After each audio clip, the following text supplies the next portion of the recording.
kemarin saya tanya ada satu klien saya, kalau punya cloud Pak kira-kira utilitas penggunanya berapa? Saya nggak bisa monitoring.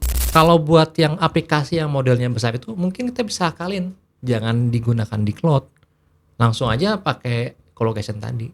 Ya, Ya. maksudnya sebenarnya tadi kajiannya tadi Mas, kita akan menyiapkan aplikasi apa saja sih yang ada di cloud tadi. Jangan sampai ya.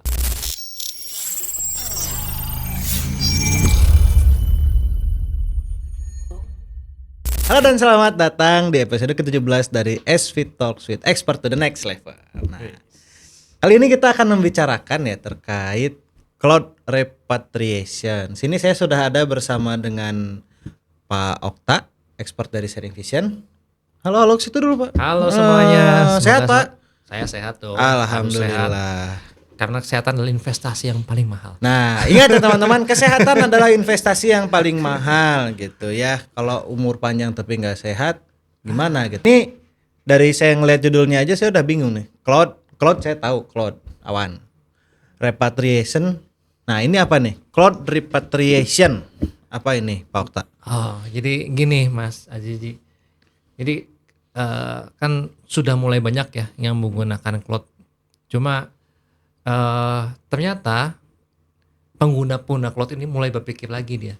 Wah, mereka cuma mulai membandingkan antara penggunaan cloud dengan penggunaan yang tradisional.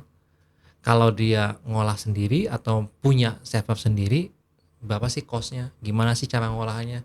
Ya mereka mulai berpikir situ. Jadi mulai ada kesadaran untuk berpikir lagi, saya balik lagi ke mengelola data center lagi. Sebenarnya nggak masalah mereka mengolah data center sendiri. Kalau mereka perhatikan beberapa poin yang perlu diperhatikan, contoh ya, pengolahnya ataupun cost-nya, ataupun nanti siapa sih yang bertanggung jawab. Nah, masalahnya sekarang kalau si cloud ini ya tadi harganya yang lumayan besar. Tapi ya sebenarnya kalau kita bisa mendefinisikan tentang kebutuhan cloud atau kebutuhan infrastruktur, sebenarnya cloud itu nggak ada masalah juga sih. Tapi tadi kalau sudah sampai batas-batas yang cukup meresahkan ya, istilahnya mungkin cost-nya tinggi, nah sebenarnya itu perlu khawatir lagi di sisi kita. Oke, Gitu, baik. Mas. Jadi cloud repatriation. Jadi orang-orang ya secara umum mungkin ya, setelah sekian lama menggunakan cloud, akhirnya mereka mempertimbangkan kembali apakah loh jangan-jangan kita ngelola sendiri lebih murah gitu. Nah ini selain itu nih, ada nggak kesulitan-kesulitan lain dalam mengelola cloud yang tadi ya? Apakah kita ikut public ataupun ngebuat sendiri infrastruktur sendiri gitu Mas? Apakah selain dari cost ada yang lain atau emang secara utamanya cost aja gitu Mas? Ada sih nih kalau main udah disiapkan nama tim ya tentang materinya. Ada 3 Oke. poin ini yang penting ya kalau kita ngelola data center ya, ataupun ya di cloud juga sebenarnya 3 poin ini. Pertama tentang cost ya. Cost-nya ini kita perlu lihat bandingkan antara cost yang kita keluarkan di cloud dengan cost yang tadi yang di lokal tadi. Yang oleh sendiri. Oke. Cost-nya berapa? Orang-orang mau pikir. Kemudian security-nya nih, aspek security-nya. Apakah di layanan cloud yang kita gunakan tuh bisa menjaga data privasi dan security-nya. Kemudian cloud security skill-nya mereka punya, dan security protecting cloud-nya ada. Kalau di cloud kita pikir oh semua disiapkan cloud ya. Kalau di lokal, bisakah kita nyiapin orang-orang ini yang ngerti tentang security management tadi? Oke, kalau di cloud udah ada bawaan dari sana, udah ekspor semua udah dikumpulin gitu ya. Mungkin kalau cloud yang yang public gitu ya mungkin ya. Tapi ya kadang-kadang kita juga perlu berpikir juga loh. Ini kan kalau security itu mereka di cloud tuh ngomongin layanan ya. Dan Oke. setiap layanan tuh ada cost-nya. Nah sebenarnya layanan tadi dibandingkan cost tadi bisa dua tadi, bisa layanan as a service kalau di cloud as a service ya. Kalau kita kan beli license sebenarnya, tapi ada service juga support ya. Kalau kita di lokal ya berhitunglah di situ apakah kita membutuhkan seperti yang dibutuhkan di sana atau enggak. Ujung-ujungnya tentang data kita yang disimpan, proses bisnis kita yang disimpan, yang kita lakukan ya.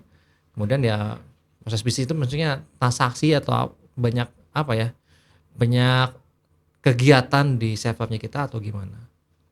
Ini yang terakhir mungkin skill gap nih kita ya tadi, apakah kita punya orang-orang yang bisa mengelola data center sebenarnya. 3 poin ini nih yang paling penting sih yang Skill issue, skill gap. gap, Oke. security, skill dan ya. Difficult to find staff with the required skill. Oke. Susah nyari staff yang memiliki skill yang ini ya, yang bisa apa namanya mengelola mungkin ya. Pak Okta ini tadi kan udah dijelaskan ya 3 dari cost, security dan skill ya. Baik. Nah, sebenarnya apa sih pertimbangan utama gitu ya, atau pertimbangan apa aja yang dipikirkan oleh perusahaan sebelum melakukan cloud repatriation ya? Apakah nanti ke data center sendiri, ngebuat cloud sendiri, atau ke lokal, atau gimana, atau hybrid, itu gimana? Ya, sepertinya mereka harus melakukan apa ya, analisis ya, atau mungkin bikin kajian, atau ya sebenarnya analisis sederhana sih dari mungkin bill dari cloud yang mereka terima ya. Bill, Bill, cost ya, berarti ini tagihan, nyambung ke cost ya. Iya, tagihan. Kadang-kadang tadi ya, kalau kita udah menggunakan layanan data center, kan biasanya dapat tagihan bulanan ya. Dan itu pun lumayan ada banyak ya. Nah, sekarang itu kalau kita sebagai, ini saya ada satu sampel ya, perusahaan kecil yang cuma transaksinya mungkin ya hanya sedikit, kemudian dia nyewa infrastruktur, dan kalau dilihat infrastrukturnya itu tidak terlalu banyak aneh-aneh ya, sebenarnya cost-nya itu segitu-gitu aja. Tapi kalau udah mulai transaksinya banyak, terus dia punya fasilitas 1, fasilitas 2, fasilitas 3, kemudian ada tambahan lagi. Modul cloud yang digunakan udah banyak ya. Makin banyak tagihan yang dibebankan ke kita. Ya, di awal itu nggak kelihatan, itu nggak kerasa awalnya. Asumsinya cuma bayar infrastruktur doang lah. Ya. Ini nilai mungkin 10 juta per bulan, contoh ya, 10 juta per bulan, oke, nggak masalah. Tapi ya mungkin bulan ketiga kita tambahkan fasilitas 1, fasilitas 2. Jadi 100 aja. Nah itu jangan sampai, nggak 100 tuh kayaknya mungkin nambah kapasitas, oke. Kan gampang banget ya di cloud tambah kapasitas. Kapasitasnya ternyata butuh langsung 3 langsung, kita punya awalnya 1, butuh 3 langsung. Kemudian ada permintaan dari bisnis tambah lagi 5. Oh ya. Udah 3 tambah 5, 1 jadi 9 kan. Awalnya 10 juta jadi 90 juta. Wah, apakah seperti ini? Enggak juga sih sebenarnya. Karena di ini ya, di cloud itu tadi ya, per modul, per fasilitas itu biayanya terpisah semua gitu ya Pak Okta. Sebenarnya rinciannya ada. Ada, iya kan, kalau dikasih tagihan kan harus ada dong. Iya. Tapi pertanyaannya, apakah kita menggunakan resource itu sebanyak itu? Di kemarin saya tanya, ada satu klien saya, kalau punya cloud, Pak, kira-kira utilitas penggunanya berapa? Saya nggak bisa monitoring. Mungkin saya temu orang yang salah yang monitornya nggak punya ini. Jadi utilitasnya mungkin kecil banget. Bayangkan kita nyewa server yang besar, utilitasnya yang kecil, sayang banget kan. Padahal kita bisa menggunakannya dengan cara yang lain. Ya mungkin kita pasang beberapa aplikasi di situ supaya mungkin utilitasnya besar. Jadi mungkin satu titik gitu ya, satu titik cloud itu satu node kita menggunakannya nggak satu node satu aplikasi gitu ya, tapi satu node beberapa aplikasi. Mungkin kalau aplikasinya bukan yang kritikal itu bisa dilakukan ya. Betul. Bukan maksudnya aplikasi utama gitu, itu aman mungkin ya. Aman. Maksudnya untuk kalau kita menggunakan cloud ya perlu dimonitoring juga soal utilitas penggunaannya, performance yang kita gunakan. Okay. Jangan sampai kita beli kapasitas yang besar, penggunaannya kecil. Karena kan dihitungnya banyak yang besarnya ya. Bukan penggunaan kita yang as is gitu. Nah itu kan dari biaya ya, dari cost ya. Ini dari security gimana? Mungkin atau dari skill, tadi kan ada 3 yang utama tuh. Cost, security, skill. Nah itu pertimbangan dari yang 2 lainnya apa tuh? Berarti kan kita harus memastikan bahwa ada yang bisa mengelola dari skill gitu kan. Kalau security itu gimana Pak Okta? Kalau security kan tergantung dari bisnisnya. Kalau memang si layanan cloud yang kita gunakan itu digunakan oleh banyak pihak, itu fasilitas security-nya harus lengkap lah ya. Kalau buat production, contoh mungkin transaksi, beli tiket, nah itu pasti ada fasilitas security-nya karena kita harus siapkan ya. Cuma mungkin kalau beli tiket tadi ya waktunya pendek ya. Nah tapi kalau untuk yang transaksi mungkin kayak apa ya, kayak pembelian gitu, atau mungkin transaksi pembayaran itu lama, transaksinya besar, ya berarti kan kita harus meningkatkan fasilitasnya. Nah, kalau buat yang aplikasi yang modelnya besar itu mungkin kita bisa akalin, jangan digunakan di cloud, langsung aja pakai colocation tadi. Ya, maksudnya kita harus perhatikan apa yang disimpan di aplikasi cloud itu atau di infrastruktur cloud tadi, supaya layanan-layanan tadi ya nggak menimbulkan pemakan biaya. Itu dari security ya. Jadi kalau transaksinya aplikasi bisnis yang banyak aksesnya, penggunanya macam-macam, security-nya pasti meningkat. Layanan security tadi menimbulkan cost. Enakan di cloud aja. Di on-premise aja kalau kayak gitu. Oke, baik. Tadi kan udah ya. Terus tadi di cost itu disebutkan tadi ya, pas lihat bill ternyata banyak gitu. Nah, ini apakah ada ini ya? Ada faktor berarti kan, nah ini kan biaya tidak terduga. Ada nggak hidden cost gitu? Cost yang nggak kelihatan tapi tiba-tiba muncul di bill gitu, Mas. Atau mungkin cost-cost yang kita ke cloud-nya nggak bayar, tapi dengan kita dengan mensubscribe cloud itu ada cost tambahan. Kayak saya kalau misalnya masang water purifier, ternyata pas ngambil air itu kan pas nyaring pompanya nyala terus. Nah itu kan pompanya ada listrik juga tuh, atau bahkan harus beli pompa. Itu gimana Mbak Fakta? Sebenarnya kalau dari sisi cloud tuh agak fair ya. Sebenarnya price-nya itu sudah ada di depan sama kita. Tapi yang kita nggak bisa kontrol itu penggunaan kita. Jadi kalau contoh ya, kalau kita menggunakan cloud ya di 2 lokasi dan dia mengakses dari satu cloud 1 ke cloud 2, sebenarnya itu ada biaya cost buat transaksi network. Ya kalau networknya cuma kita bisa memperkirakan, ini paling cuma berapa kali, 5 kali atau mungkin berapa kali bisa kita perkirakan kapasitasnya, itu bukan jadi hidden cost. Tapi kalau perlakuan kita ternyata yang nggak bisa nggak bisa diprediksi, setiap klik atau mungkin mengakses data kita yang ke cloud itu bisa jadi faktor pengali dari cost tadi. Jadi kita harus benar-benar dikaji dalam dulu, ini ada apa aja layanannya. Setelah itu kita lakukan mungkin perencanaannya dengan matang gitu ya. Nah setelah ada perencanaan dengan matang nih Mas, sebenarnya dalam kondisi apa cloud itu lebih oke, dan dalam kondisi apa on premise tadi ya Pak Okta ya, Pak on premise itu lebih oke Pak Okta ya. Ya kalau lokal. Jadi di sudut mana cloud lebih unggul, di sudut mana on premise lebih unggul. Nah apakah cloud ya, ini kita lepas dulu lah cloudnya apakah public atau private dulu. Kalau ini jadi sebenarnya kalau aplikasi-aplikasi atau infrastruktur yang sederhana dan mungkin waktunya pendek, saya mungkin rekomendasikan mungkin kita bisa gunakan cloud ya. Kenapa? Karena kita bisa ya waktunya pendek, billnya pun kita bisa duga, dan penggunanya biayanya yang udah jelas gitu lah ya. Udah jelas segitu-gitu aja maksudnya. Ya biaya penggunaan. Dan tidak ada penambahan, tidak butuh fasilitas tambahan ya. Contoh tadi security atau ini mungkin nggak dibutuhin ya. Yang akses cuma internal kita doang. Kalau udah diakses sama luar atau mungkin aplikasi itu mengakses ke beberapa aplikasi yang lain yang ada di cloud, nah itu siap-siap itu ada cost networknya itu. Nah kalau yang agak ruwet atau mungkin dalam kompleks ya mungkin referensinya mungkin kita menggunakan yang entah colocation atau punya sendiri.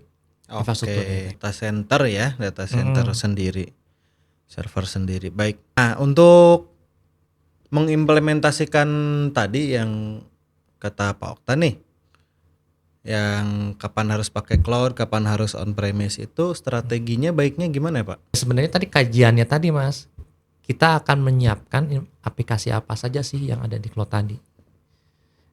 Jangan sampai ya dan satu lagi monitoring ya, ini enak banget nih ada layar sini. Monitoring penggunaan cloud kita. Monitor. Ya, betul. Tadi bill tadi itu kita harus monitor nih apakah benar kita menggunakan segini. Kemudian kalau kita bill tadi sudah sudah diprediksi bakal ningkat terus nih. Ya kita harus mulai mikir nih. Kita balik lagi ke rumah sendiri atau mungkin data center sendiri atau mungkin kita co-location atau mungkin nggak masalah kita itu nambah penggunaan situ nambah. Kadang-kadang di perusahaan-perusahaan tertentu jangan nambah lagi lah, costnya dibatasin segini kan. Ada apa anggaran ya yang diterapkan oleh perusahaan tadi ya.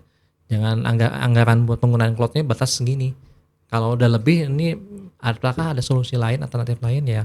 Itu mungkin perlu kita kaji lagi. Oke, berarti strateginya itu mulai dari monitoring. Monitoring ini berarti meninjau secara berkala ya. Ya, Secara betul. berkala kita tinjau penggunaan kita, cost kita, bill dari cloud itu ya kita tinjau terus supaya kita tahu ke depannya itu kira-kira kalau mau nambah lagi seperti apa sehingga kita bisa ini ya.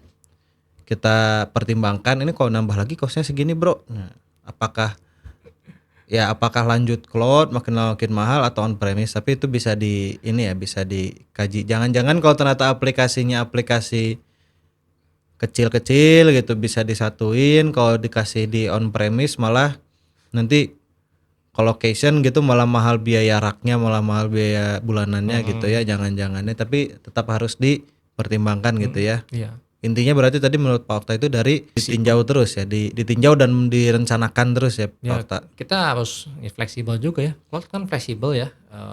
Kalau kita pindah, gampang banget pindah, tambah kapasitas gampang banget kan ya.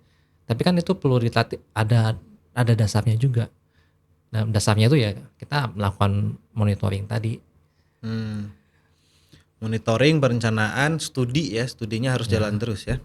Baik, mungkin ini kita bahas satu kasus Pak Okta. Nah, di sini ada case Dropbox memutuskan untuk menggunakan infrastrukturnya sendiri dan melaporkan gross margin meningkat menjadi 67%.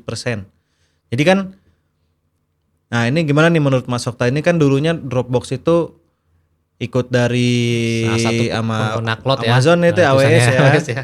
Nah, terus karena dia lihat karena dia lihat Penggunaannya makin lama makin besar, nah dia mulai akhirnya- berpikir lagi nih. Apakah ada alternatif lain nih? Nah, gimana tuh? Ya tadi si Dropbox ini mungkin dan perusahaan lainnya tuh mulai berpikir lagi nih. Kalau dia punya data nih dari 2015 sampai 2020, ternyata penggunaannya dia tuh cukup tinggi buat cloud tadi. Lumayan lah nih costnya ini. Kemudian ini ada angkanya juga tuh di sebelah kanan tuh. 404 ya, satuan juta atau dolar atau apa itu. Ini Yang penting 2016 dilakukan, 2017 loncat 1.100 itu apa juta dolar? satuannya Juta dolar kayaknya ya. sepertinya itu. Tapi itu lumayan kan, hampir 2 kali lipat tuh. Dari 600 sampai jadi 1.100 itu. Dalam arti ya apakah dia harus investasi sebesar itu? Apakah ada alternatif lain? Mulai berpikir dia. Karena dia kan kalau dari proses bisnisnya dia hanya nyimpan data aja ya. Ya sebenarnya kalaupun dia buat sendiri tinggal storage-nya dibanyakin. Storage-nya banyakin. Kemudian ya kalau misalkan butuh kecepatan sedikit, infrastruktur boleh lah tambah RAM-nya naik yang lebih tinggi, beberapa node buat pengamannya, dan dia mulai berhitung kira-kira kalau saya investasi infrastruktur sendiri dengan mungkin kalau saya nggak tahu nih apakah dia colocation ataupun dia bikin sendiri data centernya, tapi kalau dia mulai berhitung pasti lebih murah, dan dia menggunakannya itu kalau ini kan datanya dari 2015 sampai 2020 ya, 5 tahun ya.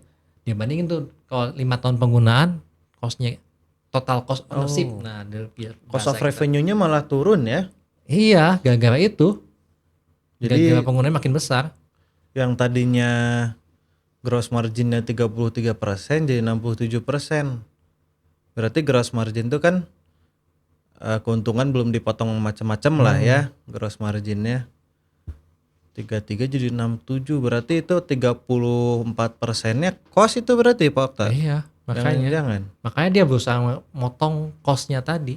Nah, tadi dia ya akhirnya dia pindahin tuh dari public itu public cloud tadi infrastruktur in-house dan in-house, dan dia berhasil men-save pendapatannya dia, dan dia bisa bertahan sampai sekarang ini.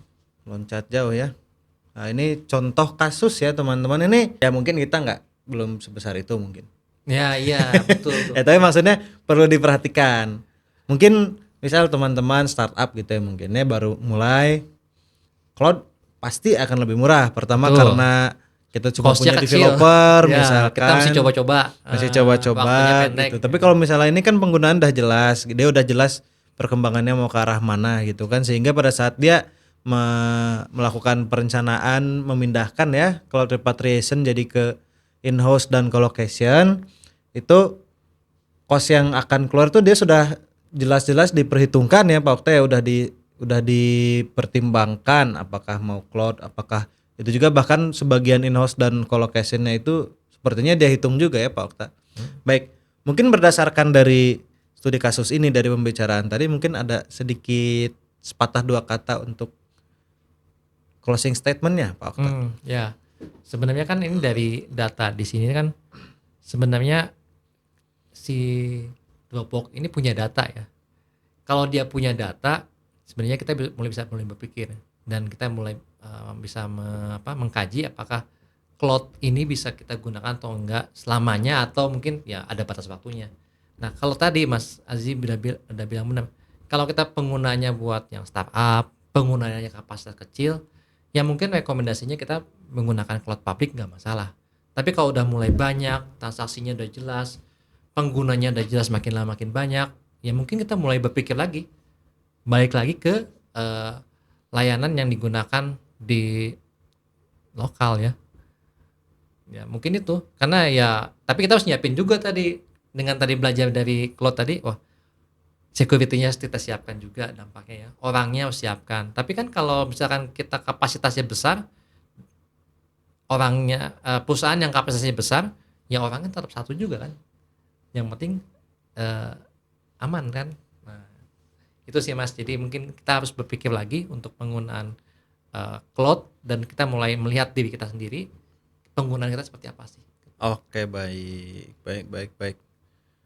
terima kasih banyak Pak Okta, insight yang sangat luar biasa ya teman-teman semua. Jadi emang kita perlu melihat ke diri sendiri ya, direncanakan dengan baik, ditinjau terus, nah dan dipertimbangkan terus ya. Betul, dan Baik. dikaji terus.